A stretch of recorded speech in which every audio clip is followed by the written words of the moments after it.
I am a stepmom. I am a mom of two. I am a corporate and sports attorney. I feel like I've lived many lives. And my husband's Matt Leinart. I'm Josie Leinart, host of Women of the League. I met my husband in college. He accidentally texted me a text message for his brother, and he was like, I just met my wife. Yeah, and so now we're married, so it's true. I met my husband on Instagram, and then he was like, can we hang out? So we went to the nail salon, and we just spent like a whole month in quarantine in an Airbnb with each other.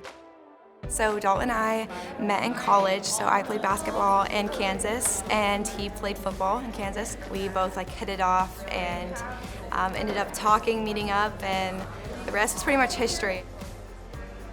It's going to be a really exciting thing to just share stories. I think it's important in every aspect of every job, but the women in this league don't tend to have a big voice, and they're the support system behind these guys, and I love giving back and getting involved in the community, and that's another commonality I have with Jared is we just have that same love for people. And the best part about having a platform or him having this amazing career is having that opportunity to give back and help other people. Well, I'm just so excited that there's a show that's showcasing these women. They're amazing. They have so much to say. They have so much depth, which I think kind of goes unnoticed.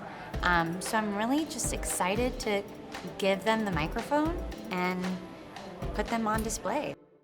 What does it mean to be a woman of the league? I think we're the backbone. He called me and he's just I got traded. And I was like, wait, what? My heart is racing. I feel like I need to protect him, from other people sometimes. My DMs get filled up with even death threats, a good old word, prenup. I'm glad you said it and not me. Watching him follow his dreams, it made me want to I want to get my shit together. What if your TikTok comments, you're having a baby right now? We are 5 words away from wrapping people. Join us on the next episode.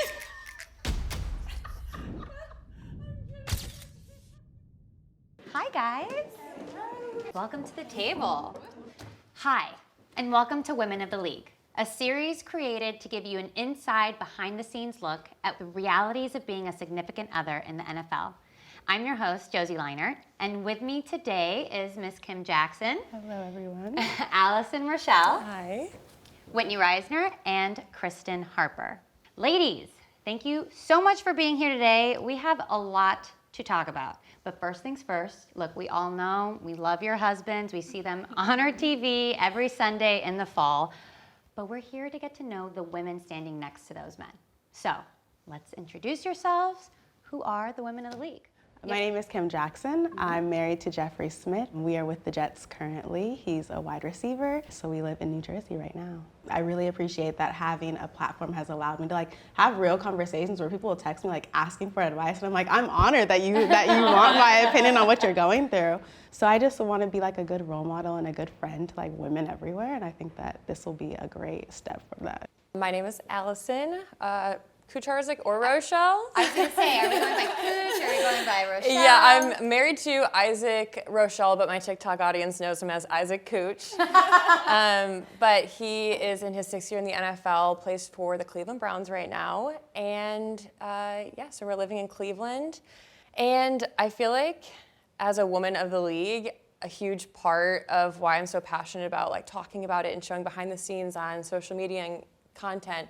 I just wish that when I was growing up, I was able to see the more real side of social media and see all the less perfect sides, because sometimes the perfect sides aren't even true. And so I'm hoping that being here today can shine a light on that. Hi, I'm Whitney Risner. I'm married to Dalton Risner. He is the left guard for the Broncos, and we've been in Denver for 4 years now, this being the 4th. Yeah, I'm excited to be here today just to kind of show what being a woman of the league is actually like, the realistic side of things. To touch on what Allie said, yeah, it's awesome that social media is a platform where you can show the truths of things, and yeah, I'm just excited to be here. Hi, I'm Christen Harper. My new fiance, is Jared Goff. He plays for the Lions, and we have been in Detroit for the last 2 years. Well, this is our 2nd year there. We met when he played in LA, and so it's been a fun journey of adventure going from place to place. I mean, it's the beauty and the hard part of the NFL, but I have worked as a model for the past, I don't know, a long time. I think I started when I was like 9, so I might be going on 20 years. Wow. I know. 9? Yes. But I've been in the industry for a long time, but it's been really fun to kind of transition into this place where I get to use my voice more. And I think as a model, you show up to set and you don't really get to talk, or no one hears what you have to say. So it's been a really fun transition. Social media has given that outlet to like be able to like share what's important to you and do those things. And so yeah, I'm excited to be here and talk with you girls. So I have 3 wives and 1 fiance. Yeah, Okay. If I say husbands or wives, like you and Jared are included in that. Don't want you to think that I'm like passing over you. Speaking of which, so I heard you guys while y'all were getting glammed up. By the way, you look beautiful. Thank you. You were giving your how you met your husband, fiance stories. So question, I mean, did you have, when you first met them, did you have any reservations about dating a pro football player or being in the public eye? Like, that's definitely something to think about, I imagine, when you meet these guys. Yeah, I mean, I think there's a lot of like stereotypes that go along with dating any athlete, and I think I had about 20 friends be like, no, you can't date a football player, he's gonna cheat on you or whatever. Like, there's just stereotypes always, and I think that can be true in any scenario, whether they're a football player or a doctor or whatever. It's just like, it's not just tied to just being in the NFL, and I think we found some really great guys, and that's not the experience we've experienced, and I think that's one of the things that people really think. And I think I might be the only one that's met my husband in college. So I didn't even know the NFL. I mean, he's a college football player, but you don't know what's to come after that. In the NFL, it's like, I think 1% of, like less than 1% of guys are able to make it to the NFL. So I think it was a huge transition. I mean, going from dating a college athlete, him training for the draft, getting drafted, and then you're like, oh, where are you gonna live? Like, oh wait, I'm supposed to come with, like, what's going on? And there's such a bad stigma around it. And I'm like, you meet these guys, you fall in love. It's like being in the NFL is just a part of them. It's not their whole personality. Yeah. I will say that coming into Jeffrey reaching out to take me on a date, I was like, ooh, I was like, I'm not sure about that. I had just got to a place where I was like, no boy drama. I was clear, like I was just living my life. So I was like, I don't know if I want to like open that door. And I know that I did have a stigma as far as the men go. I was like, I'm just not sure about that. You kind of have everyone at your, at your beck and call. And at the end of the day, they're kind of the star of the show, you know, their lives kind of revolve, and even their parents and stuff, like they're the dudes. So I was like, I don't know if I want that. But he ended up being, like you said, I think we got some really good guys that ended up proving to be different.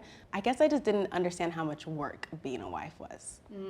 A wife in the league, it's a lot of work and it's a lot of selflessness. I feel like you have to put yourself on the back burner, whether, like you were saying, moving all the time. Like, it's hard to get into a routine, and it's like they have their routine set out for them. They have their work days, and then their off season, they're pretty much on summer break. But for you, like, you still have to live your life and like figure out if you're gonna do something, and you can't be doing nothing all the time. So it's like, it's a lot more work, and like it takes a lot more mental capacity, I think, than I thought it was being a wife of a professional athlete.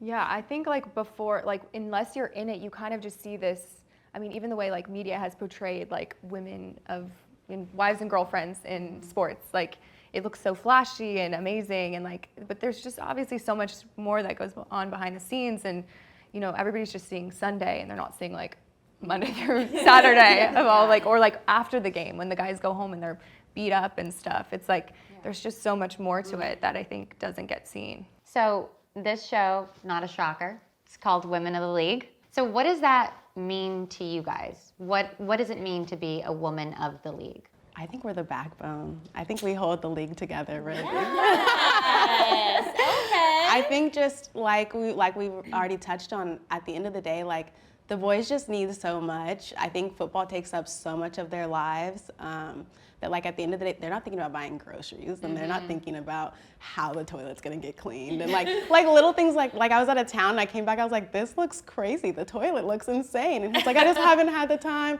So like, I'm not saying that a woman's role is only cook and clean at all, but there's just a lot that goes into being the woman. You're really like their biggest cheerleader, their biggest supporter.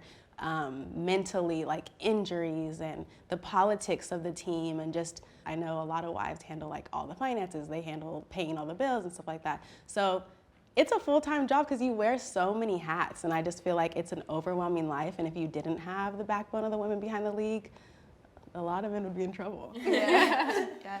I love that answer, just the back. I want to get you guys jerseys and the back of it say the backbone. I mean, it says it all. Yeah, I think being a woman of the league, I mean, there's so many things that go into it. Like, obviously, my husband's in the NFL, so therefore I am an NFL wife, but I wouldn't say like that's not just me. Right. Like, there's so many different parts to me that the NFL gives me and my husband a platform to, I mean, the NFL, it's like so many years, but taking that and like making the most and like milking your platform for all you can so that you can help out different communities and stuff like that. And then obviously I'm like, yeah, my husband would be nothing without me. I love it. Yeah, the women of the league. What I feel like that truly means is, like you said, like the backbone, you know, but also having the confidence enough to be like, you know, when I first started dating Dalton or whatever, I kind of became Dalton's girlfriend, you know, and like sometimes in this industry you get introduced as so-and-so's girlfriend or wife, and so like having the confidence and the identity in yourself to know like that's not all I am, you know, like, but at the same time being the person that speaks life into your spouse. And because off the field, yes, there's on Sunday, on game day, there's thousands of people cheering for your husband or whatever, but he still needs you to be the person that can speak life into him when he's at home, or, you know, be his biggest fan. So I think it's also too of just like being that, continuing to be that, but also being true to who you are, like understanding who you are, having identity in yourself, and who you are. It almost feels like a Sorority. That's exactly what I was going to say. It feels like this adult, grown-up sorority. I would say like the biggest thing, which I'm sure all of you can attest to this, is the comment like, gold digger, she spends her husband's money, like, you know, that idea that people think we just like are not out here grinding on our own, like trying for our own goals, you know, chasing our own dreams. I feel like that's the biggest misconception, and especially like meeting all of you guys and hearing about like your guys' ventures too. Like, it's so cool to see all of us kind of doing our own thing, chasing our own dreams, you know, literally grinding, you know. But seriously, and I just feel like it's a huge misconception because people just think, oh, like they get to go to games and, you know, they have nothing to do themselves. They're going to games and hanging out, and like, that's so wrong. It's so wrong. I mean, I've quite literally built my platform off of the misconceptions that people have about me as a wife of an NFL player. I think it's unfortunate because it's like, do you think the only quality my husband has is like money? It's like, no, beyond the NFL, he's like a great person, he's super charismatic, he's a hard worker. And so I'm like, why would you like negate all these other traits just because he plays football on Sunday? Well, isn't that like a bigger problem too, that they're only looked at as football players and not anything beyond that? Well, and it's like they become like dehumanized. And so like people feel like this right to like comment or say things, or like, I mean, after like losses and stuff, my DMs get filled up with comments about like, even like death threats, like crazy stuff. And it's like, first of all, I'm not the one playing, so I don't know what you want me to do about this, but it's just crazy that like they lose this idea that this is a person that goes home and like is a normal human, and like just because they play on a, you know, large screen on Sunday doesn't mean that they don't have like feelings and thoughts and they're not like going through stuff themselves. And I think that's one thing that people really miss seeing. Like they don't see that, and they just... It's not like a real life, it's kind of like a movie character to them. Right, it's not a real human. I think even more so, it's like, I mentioned this to you, is a lot of people when they meet me and my husband, they're like, oh, like what do you do for a living to my husband? He's like, oh, I play football. And then the idea that I don't even have a job and they don't even bother asking, I think that's frustrating because I'm out here and I'm like, the idea you have in your head of what I am or what I might be and what I do for a living could be so untrue, but you don't even give me the opportunity to say like, oh, I own 2 Airbnbs that I designed, that I worked my ass off for. Like I'm out here like working, I'm going on business trips, like I'm doing all of these things that people are just gonna put me into this little box, and I'm like, I don't fit in that little box that you're creating in your head. It's probably easier for them to put you in that box than for you to be this dynamic person with all of these different things going on. You're like, no, you don't fit into my box. But it's just crazy, like they'll be yelling in this, like someone will get hurt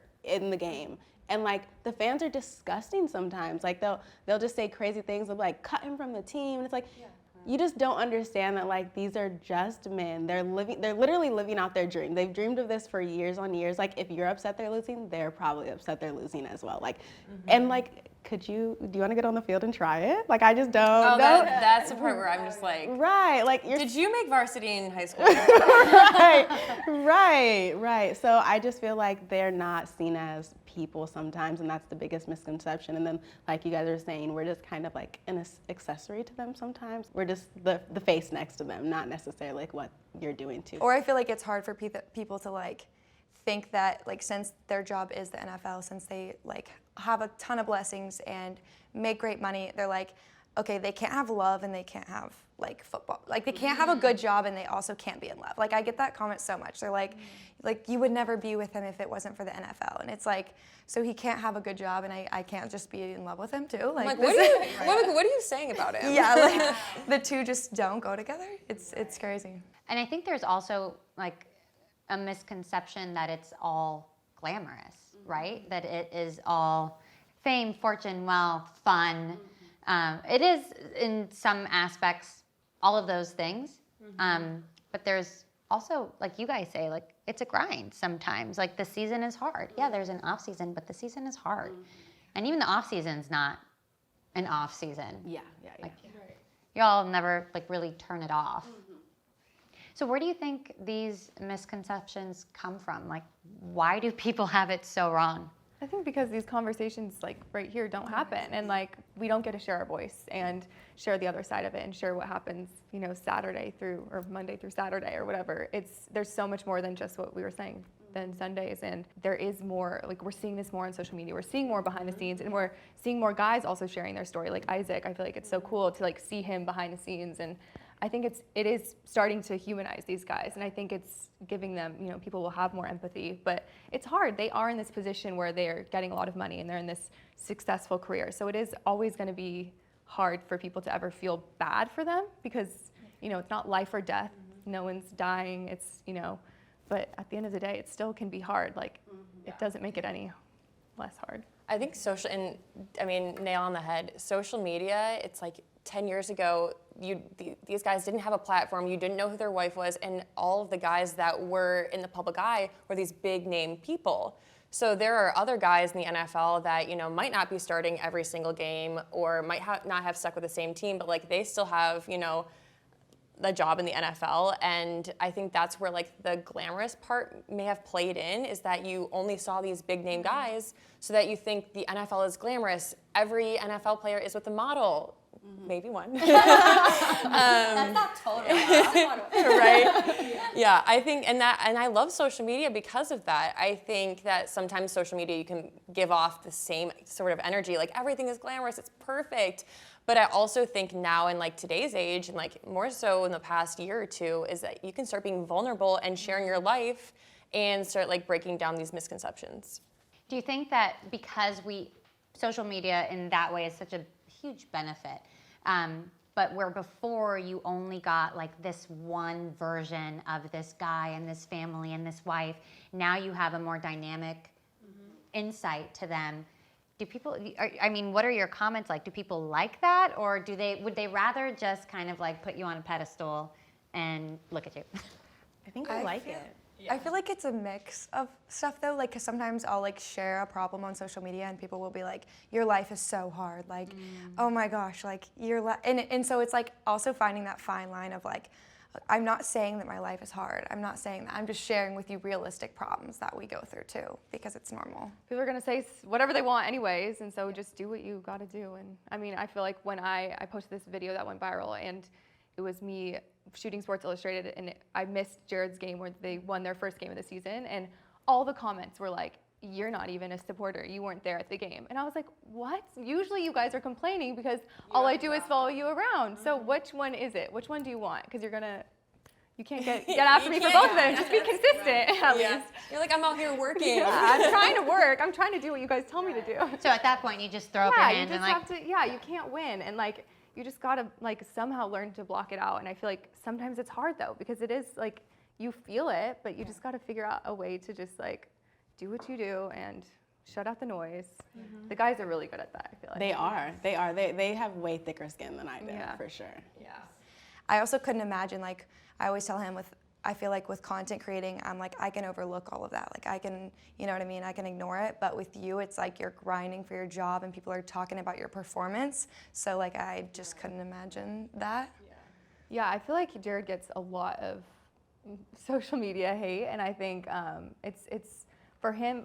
He actually said something that really, like, I took it to heart like a long time ago. But he told me that you can't listen to the good comments or the bad comments, because when you're listening to the good comments, you're subconsciously putting value in the bad comments too, because you're putting weight in other people outside of yourself. So that was one of the biggest things, and he kind of takes breaks from social media too, just because it's like none of these people like know what they're talking about half the time. But yeah, it is hard. It is hard because it is a team sport. It's not about one person. But there is a lot of weight on his shoulders, but he's good at, I mean, I could not do that. He's good at like keeping it level-headed, because it's hard. I don't know how he does it.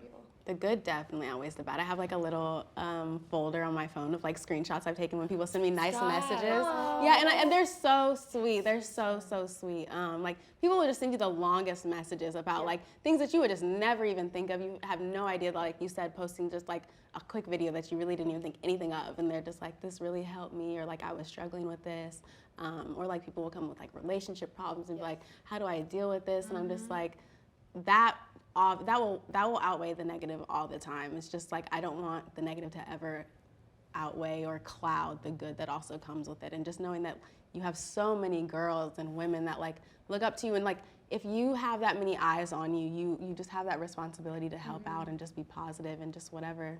Yeah. And do you feel that? Do you feel a responsibility to reach out, to help out? I mean, in my experience, I think with my platform, I love social media. I like creating content. Like, I just like, I don't know, like, I guess creativity-wise, it's something I love doing.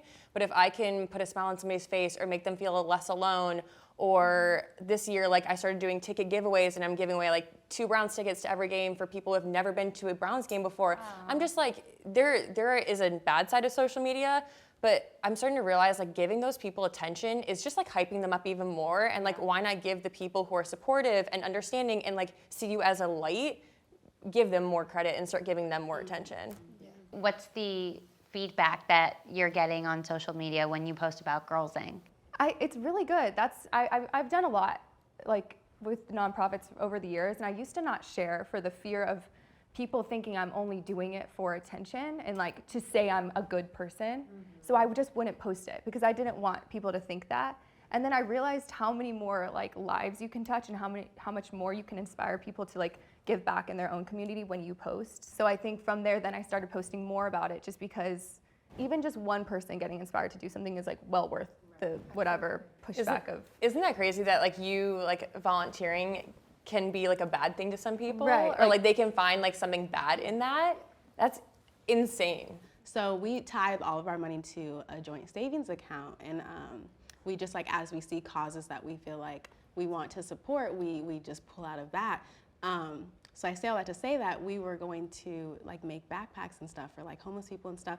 And I really wanted to post it to like make a cute video, but then I was like, I don't know like if I should post this, because some people are like, oh, like you said, like you're only doing this on camera. Like if you really wanted to help people, you wouldn't record it. Like, and it's like, I'm not gonna obviously go up to the person and have the phone in their face and like, you know what I mean? But it's like, I was like, let me just not post anything, because then it's like, you want to be praised for it. And it's like, I really just want to share, like, just inspire the goodness and the good heart, but you just never know how people are going to take things sometimes. So I just kind of save myself the drama. Yeah.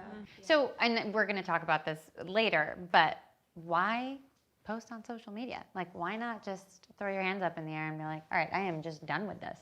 Sometimes I do. Sometimes I give up and I have little breaks, but I think at the end of the day, like, it is such an amazing platform, and it has so many more positives than negatives. It allows you to connect with people. It allows you to have this platform to share things that are important to you that you wouldn't have otherwise. So yes, there's so much bad, but at the end of the day, it really is like a blessing, and it's like an amazing thing. And I think you just have to remember that on those hard days. So, question, because there have been certain reality shows that have been made of significant others and, you know, from professional sports.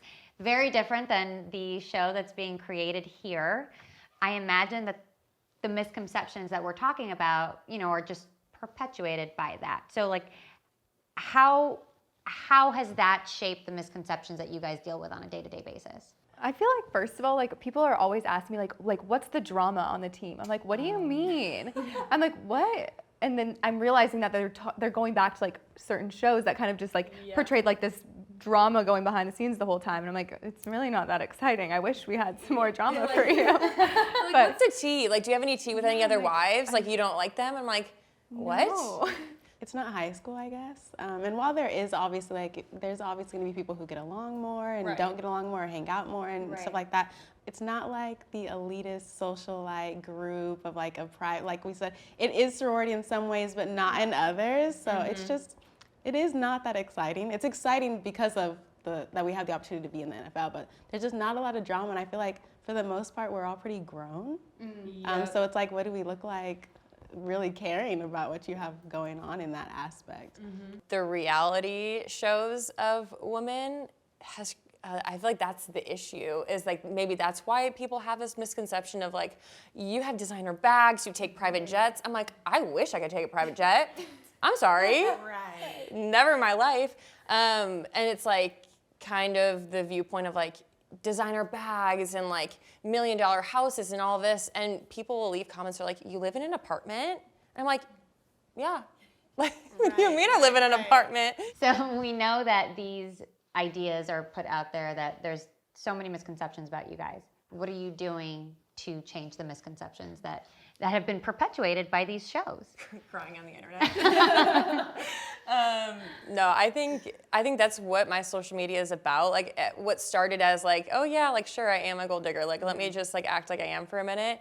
I think it's turned into having an audience that wants to see like what actually happens. Like, oh, you're watching the game from home. Like, what does that look like? Oh, you're able to talk to Isaac in the morning. Oh, he FaceTimes you on the field. Like, showing the cool side. And it's not always glamorous. And I love that, like, having a platform has given me that opportunity. Going off of what you said, I posted a TikTok one time of like how my husband and I literally will sit like 36C on a Frontier flight. Like, we'll sit in the back of a Frontier flight, like every time, right? And people were just like so shocked. They were like, what? Like, you guys don't fly this, or you know what I mean? And so it's just, it's also like kind of cool to see people be like, oh wow, like y'all are human. Like, just because you're supposed to fit this persona, like you guys still do that and you don't care what other people think. And I feel like that's cool to share with people. Okay, so we know that the NFL, being part of it, there's ups, there's downs. We've shared about so many of the positive sides about being in the NFL. But there are definitely difficult moments. I mean, there's difficult moments in everybody's life, but you guys especially. What is the most difficult moment you've shared with your husband since he started playing in the NFL? My hardest moment so far with Jeffrey in the NFL has been two things. So the first one I would say is he broke his shoulder. And it was probably a year into our relationship. I was at my mom's house. He was in Jersey. And he wakes me up out of my sleep and he's crying. And it's so hard to see them because you just don't know, like, you don't know the extent of the injury. You don't know if they'll come back the same way they were before. You know how defeated they are. You know, like, their expectations.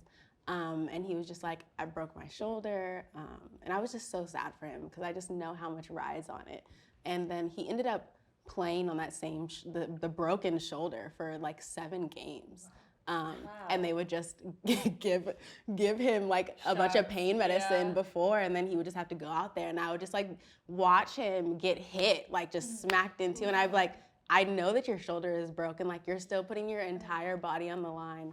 So that was really tough, especially just knowing like kind of the damned if you do, damned if you don't, because if you take a break, you're replaceable. But if you play on it, now, like, are you going to risk you being able to come back later once you try to get it fixed? So that was really tough for us. I feel like what you said about like the highs and the lows like are just so extreme. Like, I remember when I first started dating Jared, it was the year in LA that they went to the Super Bowl. And so I was like, oh my gosh, like football's so fun. You win every game you go to, and like you go to the Super Bowl. Like, wow, it's so fun. And then after that, it was like, you know, a big change. They didn't have a great year the next year, and then he eventually got traded. And seeing that transition that was so hard to like watch because when I met him, he was kind of like, you know, on top of the world in a way. And then like, you realize that that's just not the norm in the NFL. And like, that's like such a small percentage of people like get to have a season like that. It's crazy. So then when we got traded, I feel like that's when we really like went through like a hard time. It was hard to like pick up where you're coming from and move to a new city. We're both from California. I'm from LA. Like this is where our home is. This is where our family is. And then to just pick up and like move to a random city, and it was scary, but it ends up being like, there's always like a blessing or something like you don't see around the corner. And so it ended up being such an amazing thing. But when you're in it, you can't see that yet. And it's hard. And it's like, what do you say to them? I think it's hard on relationships. And I feel like, you know, a lot of people don't talk about that. I'm like, I do think that relationships are private. Marriages, like there are certain things you keep private. But I'm not afraid to say that like him getting released and like going to other teams is definitely hard on a relationship. It's like, imagine like your husband goes to work every day and come home and you have like these things that are stable in a typical lifestyle, but it's not a typical lifestyle. And so when other things are unstable, it's like, gosh, like I would just wish everything was all put together. Last year was extremely hard going to a new team after being with the same team for 4 years. Like we left everything, all of our friends, like what had felt like home to us.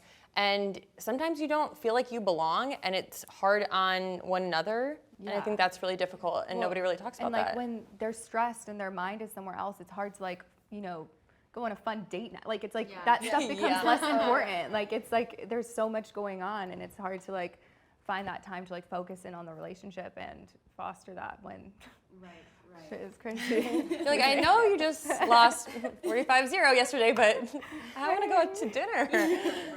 So as the wives of these guys who really just ride a roller coaster, and you ride it with them, what is your role in that? Like, you know, how are you the best wife that you can be for them? Make a good dinner. Hey, listen, that can cure the soul. Make a good dinner. I do not cook. I think for a lot of them, like it's hard for them to talk, like in the locker room, like they're having fun and they're joking, but they're not having like deep conversations. I think like we are that like deep conversation for them, and we're that person that they can rely on through the ups and downs, and like that has their back no matter what. And I feel like that constant in their life is like crucial and so important, just to have that like sounding board or that person to vent to. And I think like yes, and it's so hard for guys. I mean, yeah, men and mental health and vulnerability, I feel like you just don't talk about it. Like a man's a man, like that toxic masculinity. So it's like being able to let them complain and vent and be like, yeah, I had a really shitty day at practice. They're not gonna go up to the coach and be like, I played shitty today. And just like I think that's a great way to like be supportive. Sometimes I'm not the best support system. Sometimes I'm the one that's more upset than him, and he's like, I just got released and you're like super upset. That's what it was when we got traded. I was like, not okay. I was like, it's fine. Making sure things at home are taken care of. I feel like when Dalt's like going through it at work, like I'm just like sprinting around the house, like what can I do to make his life easier? Like what can I do to help? That way when he comes home, he's like not feeling like, okay, now I have all of this to do too. Yeah. I mean, y'all are the matriarchs of your family, and it's a really unique family. It's an NFL family. And there's so much about that people don't know. And I think, as you said, now people want to hear the real stories, like the actual intimate stories of your lives. Kim, I really loved what you said earlier about women being the backbone of the NFL family. It seems like they are absolutely what everybody leans on. So there's really a lot there that we need to cover. So if y'all are okay, we're gonna come back here next time and talk about what it means to be part of a NFL family. No, Hailey Bieber makes me want to have I know. She's like, can I just peel You know what I like though? She once said it's genetic. She's like, it's just genetic. My mom has great. I'm like, oh great, so I thank you for saying being real. that. So your perfection isn't even achievable. But it's nice to know. I'm like, I'm trying. I was like, okay, I'll stop. It probably is genetic. I mean, I'm sure it takes care of it. Yeah, blah, I'm sure blah, she blah. does a ton of stuff. You can do all of those things and not have the Krispy Kreme glazed Right, donut right. look that she has at Donut. all times. Right.